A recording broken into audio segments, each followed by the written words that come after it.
dimbali ma, suturaal ma, seetal si xale yi, seetal ma ko Sani, dimbali ma. Dinaa la ko fay neneen. Neneen. Est-ce que Rama n'avait vraiment pas le choix de faire ce qu'elle a fait? Est-ce que c'était le meilleur choix que cette mère aurait pu faire pour pouvoir mettre ses enfants à l'abri? Dans cette vidéo, on va parler de ces deux épisodes d'Emprise, ces deux épisodes dans lesquels on découvre le passé sombre de Rama. Grâce à ce fameux flashback, on découvre l'un des sacrifices que Rama a dû faire pour pouvoir assurer un avenir meilleur à ses enfants. Et on découvre surtout que Marie-Thérèse aurait un père différent des autres. Donc, qui est le père de Marie-Thérèse? C'est la question qu'on se pose. Si c'est la première fois que tu passes par cette chaîne, je m'appelle Sylvia et ici, je fais des revues et des analyses de films et séries afro. Donc, si tu aimes ce genre de contenu et si tu recherches une communauté avec qui partager ta passion pour le cinéma afro, surtout n'hésite pas à t'abonner et activer la cloche pour ne rien rater. Avant de parler de ce fameux flashback, parlons d'abord de l'histoire entre Pape Demba et Diary, parce que le premier épisode qu'on a eu à regarder commence avec eux. Donc ils se réveillent chez Yerim, Pape Demba et Diary ont renoué et il y a clairement une atmosphère assez particulière qui règne autour de ce couple. En ce moment, je pense qu'on est tous en train de give the side eye to Diary, qui vit clairement dans le mensonge. Diary et Yerim, bien sûr, vivre dans le mensonge par amour. Est-ce que ça en vaut la peine? Diary doit tomber enceinte. Ce sera clairement le seul moyen de démasquer sa relation avec Yerim. Et d'ailleurs, il y a un petit point qu'on doit absolument clarifier. Et dites-moi ce que vous en pensez. Diary a-t-elle déjà couché avec Pape Demba?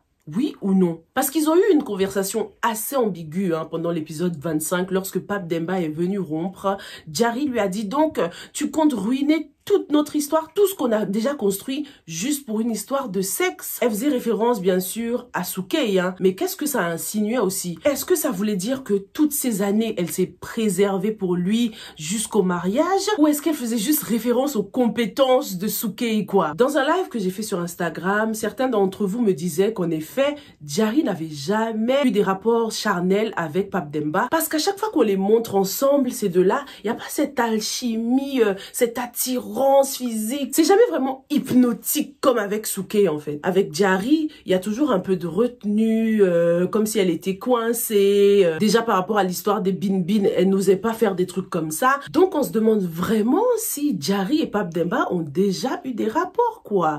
Au début, c'était plutôt logique pour moi. Pour moi, c'était oui, parce que si elle avait vraiment décidé de se préserver, pourquoi est-ce qu'elle s'est jetée comme ça dans les bras de Yerim dès qu'elle a eu un petit moment de faiblesse, quoi? Si elle n'a jamais eu de rapport charnel avec Pape Demba, cette histoire est encore plus ouf, les gars. Ça veut dire qu'il faut absolument que Diary se marie d'urgence, au cas où elle tomberait enceinte, quoi. Le mariage camouflerait la grossesse, en fait, tu vois. Elle pourrait faire passer le bébé pour celui de Pape Demba. Et d'ailleurs, c'est ce qui s'est passé, Ils ont essayé de se marier en sous-marin, là, mais c'est des égoïstes. Et t'as vu comment Yerim matait Diary, là Non mais lui, ça ouf. Heureusement que tonton Djilé est venu arrêter le massacre, parce que franchement, Pape Demba, il est trop naïf, quoi. Sa naïveté a été représentée encore une fois pendant la scène de la cuisine, lorsque Diary était en train de parler avec Yerim. Le mec, il est rentré comme ça, sans se poser la moindre question, alors qu'ils étaient clairement en train de chuchoter. Vous n'êtes pas 48 dans cette maison, donc il les a sûrement...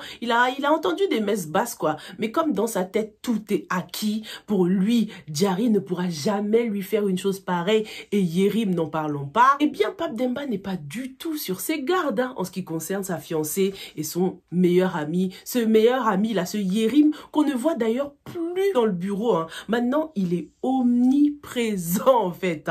Et cette omniprésence est bien représentée maintenant par rapport au début de la série où on ne le voyait que au bureau, quoi. Yerim a changé de statut, en fait, dans la vie de ce couple.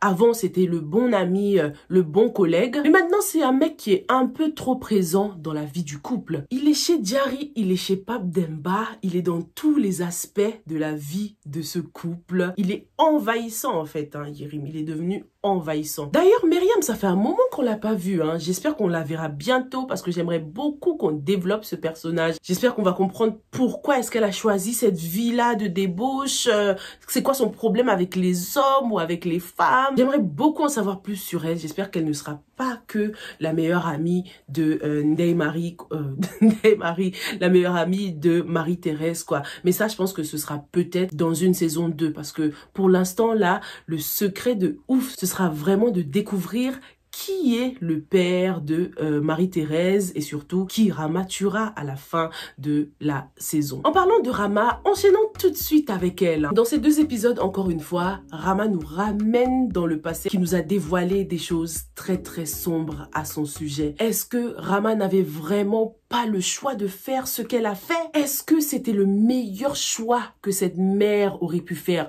pour pouvoir mettre ses enfants à l'abri? Dites-moi ce que vous en pensez dans les commentaires. J'étais en colère contre Rama en fait pendant cette scène, sachant que là, elle était de retour au Sénégal et qu'elle a une maison familiale au Sénégal. Pourquoi est-ce qu'elle n'a pas choisi d'aller chez sa mère, dans sa maison familiale? Elle a préféré s'humilier comme ça pour avoir un toit plutôt que d'aller chez sa mère. Il faudrait qu'on nous explique, qu'on nous donne un peu plus de détails par rapport à sa situation dans le passé là. Peut-être que revenir au Sénégal, c'était très humiliant pour elle. Du coup, elle n'a pas voulu retourner chez sa mère tout de suite. Elle a vécu un peu dans des endroits sombres pendant un moment avant de finalement décider de retourner chez sa mère. Qu'est-ce que t'en penses? J'aurais préféré 1000 fois qu'elle aille s'humilier auprès de sa mère pour lui dire oui, je t'ai déçu, je suis de retour et tout et j'ai nulle part où aller, que de s'humilier de la sorte devant ses enfants, quoi. Se donner à un homme pour pouvoir avoir un toit. Hâte d'en savoir plus parce que pour l'instant là, it doesn't make sense to me. Tu es à Dakar, tu nous as montré que tu avais ta mère à Dakar et ton frère. Ça va, ils ont de l'espace chez eux. Les enfants pouvaient très bien même dormir dans le salon, tu vois, c'est chez sa mère. Même au pire des cas, dormir dans la cour du moment qu'ils sont dans le compound, tu vois, dans la cour familiale, quoi. C'est vrai que ça fait de la peine lorsqu'une maman se retrouve dans une telle situation jusqu'à décider de faire un tel choix. On peut en déduire que Rama n'a pas vécu dans le luxe à ce moment-là. Elle a sûrement vécu dans la banlieue, dans le ghetto, dans le même environnement que Django et Souké à peu près, tu vois. Et c'est cet environnement-là qui l'a sûrement motivé pour s'en sortir aujourd'hui. Pendant ce flashback, on remarque qu'il n'y avait que 2 enfants. Elle est revenue des États-Unis avec 2 enfants, Pape Demba et Ouli. Donc, Marie-Thérèse n'était pas encore née. Hé, les gars, non, ça, c'est un truc de ouf. Ça veut dire que Marie-Thérèse est la demi-sœur de Pape Demba et Ouli. Elle n'a pas le même père, ça c'est clair et net. Mais qui peut être son père? Ça peut être n'importe qui, les gars. Vu qu'on nous a montré un exemple de ce que Rama pouvait faire pour pouvoir s'en sortir, qui sait avec combien d'hommes elle a dû faire la même chose. Donc le père de Marie-Thérèse pourrait être un banlieusard, un mec du quartier, quoi. Mais ça pourrait aussi être un homme qui est un peu plus riche parce que Rama, c'est une femme qui think fast, tu vois. Son instinct de survie l'a peut-être poussé à sortir avec des hommes un peu plus riches. Ce qui m'a fait penser à notre théorie selon laquelle Rama et Mbaye Dago auraient été des amants dans le passé. Cette scène m'a tout de suite fait penser à ça. T'imagines si Marie-Thérèse est la fille de Mbaye Dago? Oh my God, that's crazy to me. Ça expliquerait beaucoup de choses, hein. Pourquoi il y a cette alchimie entre Mbaye Dago et Marie-Thérèse, bien sûr. Et surtout, la théorie de l'infidélité. Ce serait peut-être l'une des raisons pour lesquelles la femme de Mbaye Dago avait voulu la quitter. Peut-être qu'il l'avait trompée. Comme il avait commencé à avoir de la notoriété, vu qu'il était au début de sa carrière, il commençait à réussir. L'argent lui montait à la tête et les femmes étaient attirées par lui et du coup, il a eu une relation avec Rama. Et aujourd'hui, Marie-Thérèse est le fruit de cette relation. Qu'est-ce que vous en pensez? C'est tellement possible et ce serait tellement un truc de ouf. Oh là là là là. Du coup les gars, après tout ce que Rama a vécu, on ne s'attendrait pas à ce qu'elle demande à sa propre fille de faire les mêmes choses, quoi. Coucher par intérêt. Même si elle l'a regretté par la suite, les mots sont quand même sortis, quoi. Le mal a été fait. Elle l'a pensé et elle l'a dit. Rama a quand même osé donner cet ordre-là à sa fille. C'est dingue. C'est une mère horrible, la pire des mères. Même si je comprends son hustle, son struggle, on a toujours des choix dans la vie et Rama n'a pas du tout fait les meilleurs choix. T'as vu comment elle a demandé à Ouli de faire ça? Sans stress, hein. Elle était bien relaxe, presque allongée sur son canapé. C'est pour nous montrer à quel point elle connaît son pouvoir sur sa fille, en fait. Hein. Elle n'a pas eu à le répéter. Hein. Elle l'a dit une fois et Ouli était déjà en route pour la maison, l'appartement de Masae, quoi. Même si ça ne s'est pas réalisé, ils étaient à 2 doigts de le faire quand même. Hein. Heureusement qu'elle a pu se retenir et que lui n'a pas insisté, hein, surtout parce que c'est lui qui est venu la rejoindre dans la salle de bain. Cette scène nous prouve clairement que Uli, elle est toujours amoureuse de Masae, c'est pas possible. Quand elle est arrivée chez lui même, elle était en mode « Ah, mais je sais même pas pourquoi je suis venue, je sais pas pourquoi je suis là. » Tu peux pas accepter de faire ce que ta mère demande là, sans ressentir au moins un petit quelque chose pour cet homme, tu vois. Rama, elle lui a dit qu'une fois, hein, et Uli était déjà presque sur le point d'exécuter ses ordres. Elle l'aime toujours, Masae, c'est clair et net. Hein. Sinon, elle aurait juste été répugnée par ce que sa mère lui demande. L'idée l'aurait dégoûtée, mais elle était juste en colère à un moment, elle en a voulu à sa mère, et après, c'était fini, quoi. Rama aussi, elle m'a bien fait rire, hein, lorsqu'elle était dans le regret, lorsqu'elle essayait d'appeler sa fille et qu'elle voyait que sa fille ne décrochait pas. Pourquoi est-ce qu'elle n'a pas pris la voiture pour aller voir si elle était chez Masae, là, hein? Elle était là, elle paniquait, et sa panique augmenter la tension même dans la scène. J'étais stressée, moi, pendant cette scène. Je me disais, mais prends la voiture et va voir avant qu'il fasse une bêtise, là. Va chez Masae. Mais t'imagines, si elle était allée, elle aurait croisé Kiné qui a débarqué chez Masae. Non, Kiné, c'est notre go, les gars. Dès qu'elle est rentrée, t'as vu ce qu'elle a fait? Elle a touché les muscles de Masae. Dans ma tête, je me suis dit, ah, donc Masae, c'est ton genre. Et pourtant, t'as épousé un papa qui ne ressemble pas du tout à Masae. Hein. Si on en doutait encore, voilà la preuve que Kiné avait épousé Mansour par intérêt. Elle n'est pas du tout attirée physiquement par lui. Ce n'est que son argent qui l'intéresse. Parle un peu de Masae, là, d'ailleurs. Masae que j'appelle The Dark Knight. Venant, on l'appelle Dark Knight maintenant. Parce qu'il est toujours habillé en noir, façon. Il est toujours en mode sombre, dark. D'ailleurs, ma fille dort, hein, donc si vous entendez quelqu'un ronfler, c'est elle, ok? Là, il est quelle heure? Il est 23h45. Donc, si vous entendez quelqu'un respirer, c'est elle, ok, les gars? Masae The Dark Knight a finalement rendu le chèque de Kiné. Mais il avait quand même accepté au début, hein, donc faut qu'il arrête de faire genre. Je pense que c'est le fait de voir Uli comme ça. C'était leur premier rapprochement, hein, après tant d'années. Du coup, ça l'a un peu adouci, mais est-ce qu'il va pas toujours chercher à se venger, quoi? Parce qu'il est sombre, hein, tout simplement. Il est sombre, ce personnage. À chaque fois qu'on le voit, vous allez remarquer qu'il porte toujours du noir. Son petit innerwear, là, son petit débardeur noir. En fait, il a 2 faces, Masae, là, en vrai, hein. Noir et blanc. Il a un côté good, un côté bad, quoi. Quand il est sincère, on le voit porter genre du blanc, façon des couleurs un peu plus light. Je sais pas si vous avez remarqué. Et quand il est dans sa phase de vengeance, de colère contre les femmes, là, c'est le Dark Knight, tu vois. Kiné a donc réussi à prendre des photos ou des vidéos de ces deux-là. C'est sûr qu'elle va s'en servir. Ils ont été tellement imprudents se montrer dans la rue comme ça. Oh là là, erreur de débutant Uli, franchement. Franchement, ça sent pas du tout bon pour Uli. Mais après, on sait pas si elle a pris des photos ou une vidéo, en fait, Kiné. Hein. Je sais pas s'ils l'ont précisé. Il faudrait que j'aille revoir sa conversation avec Fatou. Si c'est juste des photos, elle peut s'en sortir parce que les photos ne montrent rien. Ils se font pas de bisous, pas de câlins, rien. Mais si c'est une vidéo, Uli sera dans le caca parce que leur conversation était quand même assez explicite. Uli.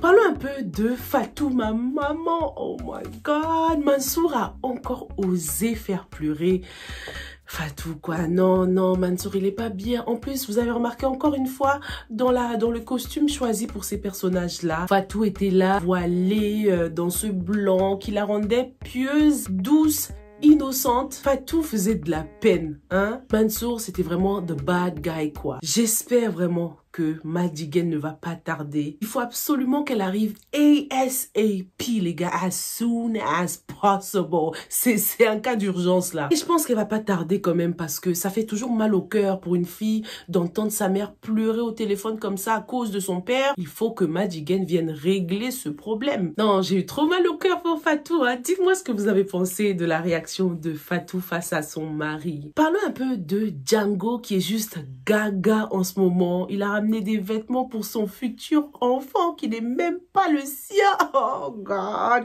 Django va se faire briser le cœur 2 fois, une fois par Sookey et une fois lorsqu'il connaîtra la vérité concernant ce futur bébé, quoi. La faiblesse de Django, c'est clairement Sookey. T'as vu comment il s'est jeté on his knees, comme s'il était sur le point de la demander en mariage, quoi. Django est clairement, sincèrement amoureux de Sookey. Franchement, ce personnage de Django là, non, ça se voit qu'il y a un autre destin qui l'attend, quoi. Django, en fait, il a trop un bon cœur pour ne pas réussir finalement dans la vie, après tout ce qu'il a traversé, tous les sacrifices qu'il a fait. En gros, en fait, Django a droit au bonheur aussi. On a envie de le voir sourire, de le voir heureux, et on dirait que son bonheur se trouve dans le ventre de Sookey.